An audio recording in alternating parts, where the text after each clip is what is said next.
Recently inside the mastermind, one of the closers brought a question to the floor inside the mastermind. That is something which I've seen every closer get stuck on. And that something is not realizing what you're really needing to accomplish as a high-ticket closer if you want to make a lot of money. So I have the question up here, but more importantly than the question was the misunderstanding of how to solve the question. So I'm going to read out a few chunks of this question. And if you watch this video and you understand the paradigm shift that I'm talking about, and you go ahead and you implement that paradigm shift into the way that you approach becoming the best as a high-ticket closer, it will become inevitable that not only will you become better as a closer, you will make a lot more money and you will become the best version of yourself. The catch is most high-ticket closers do not understand this paradigm shift.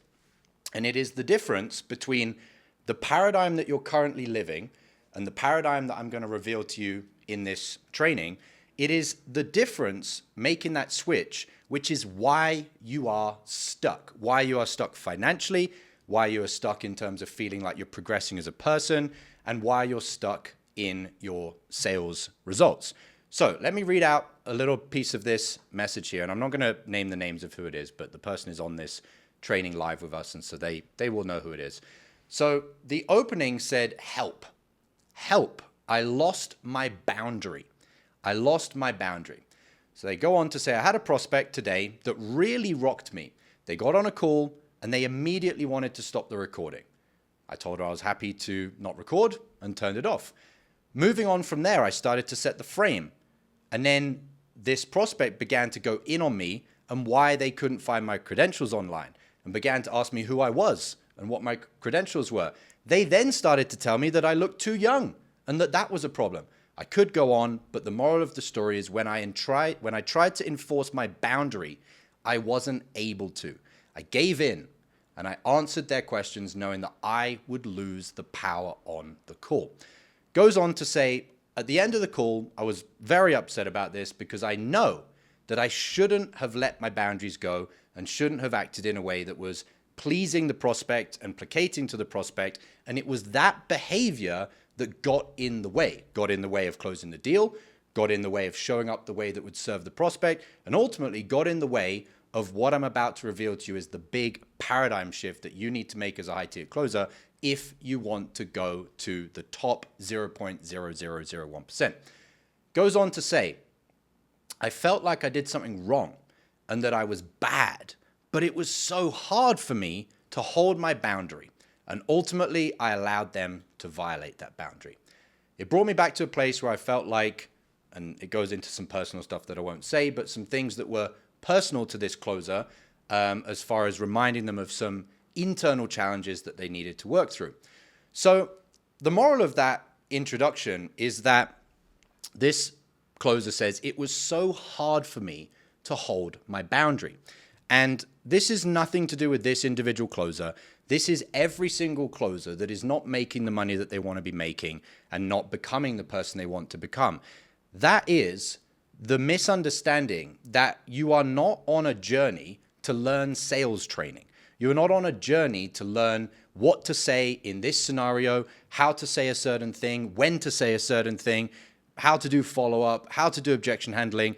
That is not the journey you are actually on. The journey that you are on, whether you choose to accept it or not, is a personal development journey. Sales is just simply the scenery as you go on that drive, that journey of personal development. It doesn't matter whether you were building an e-com store, whether you were running a traditional brick and mortar business, or whether you are a high ticket closer. The journey that you are on and how far or not far you go on that journey determines how much money you make, and the life that you ultimately end up living is a personal development journey. Every single challenge that you run into as a high-ticket closer is a personal challenge that is going to manifest and show up on your sales calls. And so until you realize this paradigm shift that you are not on a sales journey trying to learn how to get better at sales, you're on a personal hero or heroine's journey about becoming a better version of yourself. And only a tiny, tiny, tiny slither of that personal development journey is the skill set of whatever vehicle you're in. For you watching this training here, it's almost definitely going to be sales. And so I want you to realize that whenever you run into a sales challenge and you think, man, this is so hard. I don't know how to do this. I don't know how to enforce my boundaries. I don't know how to be consistent. I don't know how to stay driven. I don't know how to stay showing up in a way that's in service rather than in transaction and trying to get from the prospect or take from the prospect or win over the prospect. Until you make this paradigm shift, you are never going to realize 1% of your full potential. And having had the opportunity to run the Unicorn Closer Mastermind now for a year, plus be a very successful high-ticket closer myself, making $100,000 a month in commission, and training top sales teams like Alex Hormozi's old gym launch sales team, the paradigm that is always preventing high-ticket closers getting to the next level is they don't realize that it's a personal development journey. So I want to give you a simple mental model in order to be able to come around to this new idea. And if you start seeing things through this new lens, it will not only allow you to see, as the book title by Ryan Holiday says, that the obstacle is the way, it will also allow you to approach those obstacles with a level of, dare I say it, enjoyment, knowing that every single obstacle that you run into is the whole point of you being on this journey. And I believe that there are very few sales trainers out there that have tried to show high-ticket closers that this is why you're really stuck. It's not that you need more sales training or you need more word tracks or you need more role plays even. It's that every challenge you run into is somewhere in your personality or your character that has not been developed. So here is the model that I'm going to give you to start seeing things through a different lens. There is a graph that is called a radar graph or a radar chart. It's essentially a 2D circle, although sometimes it's a pentagon or a hexagon, depending on how many points it has. And that graph represents the level of development by way of how far it is from the center point across multiple different variables. I want you to picture that graph. In post-production, I'll probably put a picture up of what that graph looks like. If you're on the live training, guys, and you don't know what a radar chart is, just go on Google right now and type in radar chart, and then you'll be able to see what that looks like. That graph should not be a graph of your sales skills, tonality, objection handling, follow-up, question asking ability, order of the questions, or structure of a sales call. What it should be, if you want to become a master closer and make a lot of money and live the life of your dreams, is a radar graph or a chart of your character. In other words, are you someone that can enforce your boundaries? So we could have a little point on the radar chart that says enforcing boundaries. We could have another point on the radar chart that says energy. In other words, is your energy up and down and up and down? Is it just generally very low? Is it maybe too high and you bring too much energy to a call? And each of these points, if you plot them out on a radar chart as your character, it is the gap from wherever your current level of development is on that certain variable, which is each point of the radar chart, to the maximum development. It is traversing that gap that is what you should be working on. And I've seen it so many times, and I continue to see it from high-ticket closers, that they don't understand that the obstacle in your lack of character development in certain areas is the way for you to make more money. So I want you to look at your own life and also look at your recent sales challenges and start assessing where of your character is both underdeveloped and needs to be developed. And the moment you start to see that it is each of these points of your character that keep cropping up in your sales challenges, that is the very thing you need to be working on.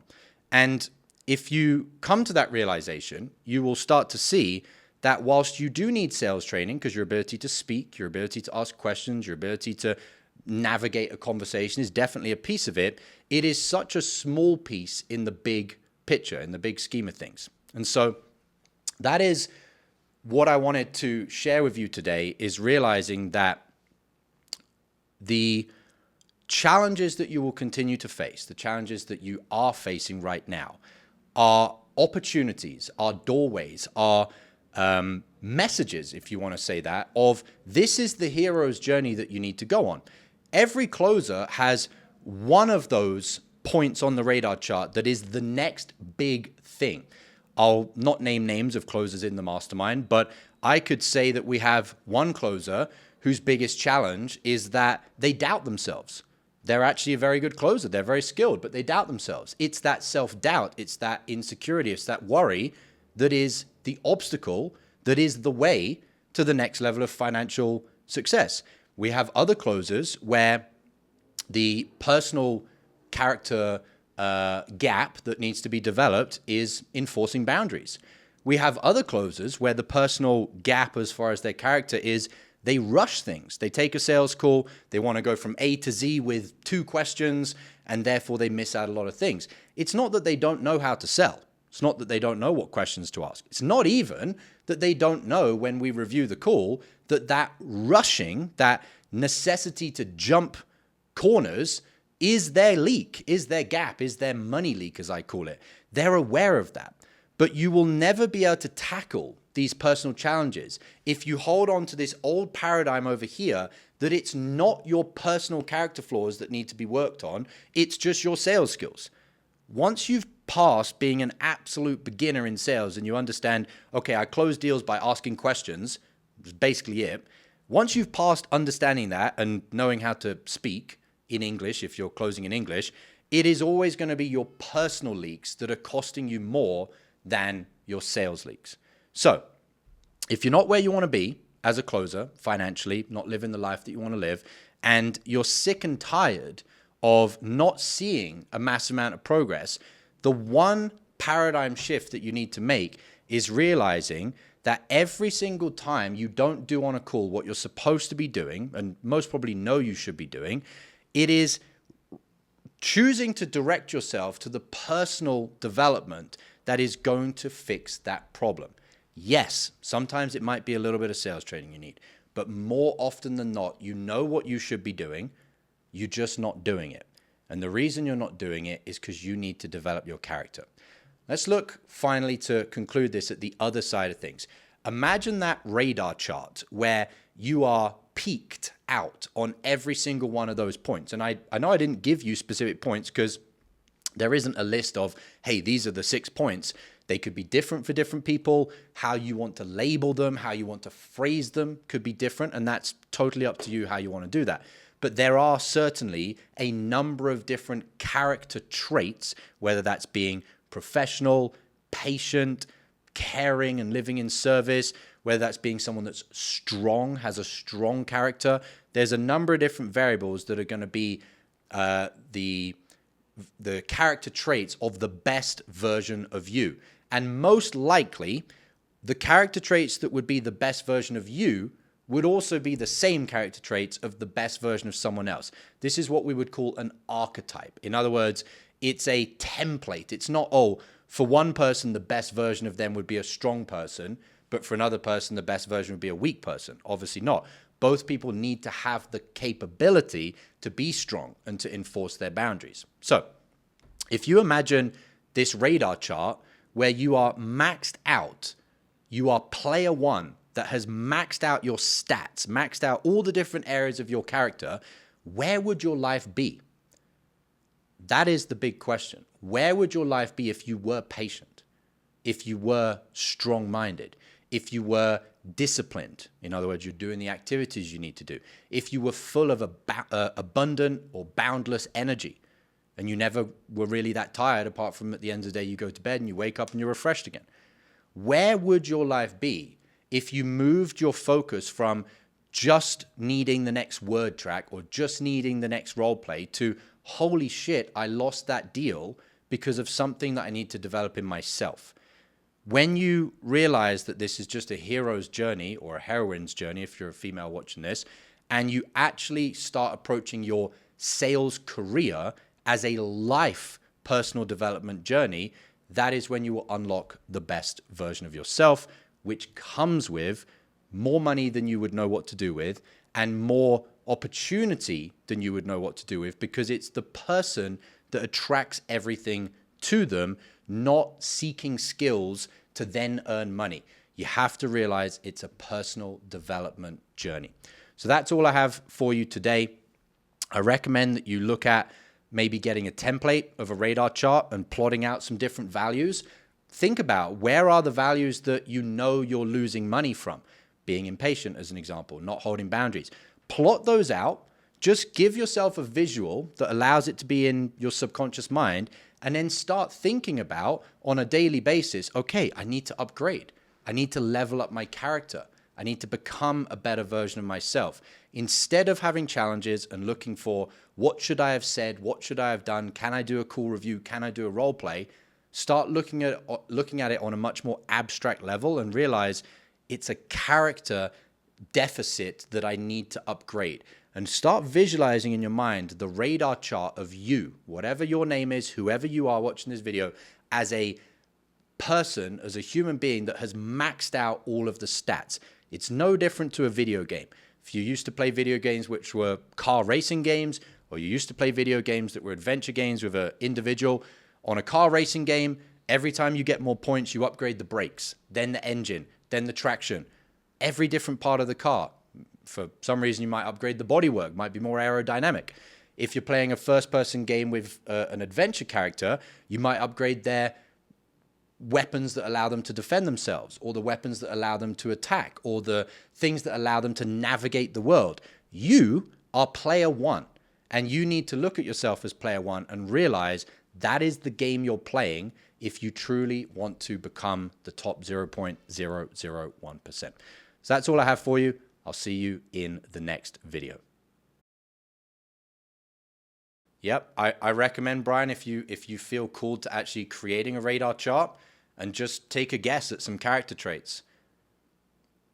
If you look on Google and you just type in, values, you'll get a list of different values, and then ask yourself, where do I rate myself, scale of 1 to 10 on each of those values? All right. Never realized that sales and self-development. Well, it's not just sales, Ivan, it's everything. If you are not making the money you want to make, if you're not living the life you want to live, it's not that you just need to learn a skill, because part of developing the skill, the leading indicator that allows you to develop the skill and allows you to implement that skill consistently, is you. You are player one. Simple way to look at it is, if you imagined someone was training an elite athlete, the trainer, the coach, can train that elite athlete on the skills. Let's just say it was basketball and they're teaching them to shoot. But if that player has a very bad work ethic, whether they learn the skills in practice or whether they don't really master the skills in practice, when it comes to game time, the likelihood of them executing those skills consistently at the level that is required is basically zero. And a lot of life, especially in let's call it a capitalist or a free market society, there is no rewards for 5th place or 10th place. You either get the result or you don't get the result. It's what I say in sales as well. You either close the deal or you don't close the deal.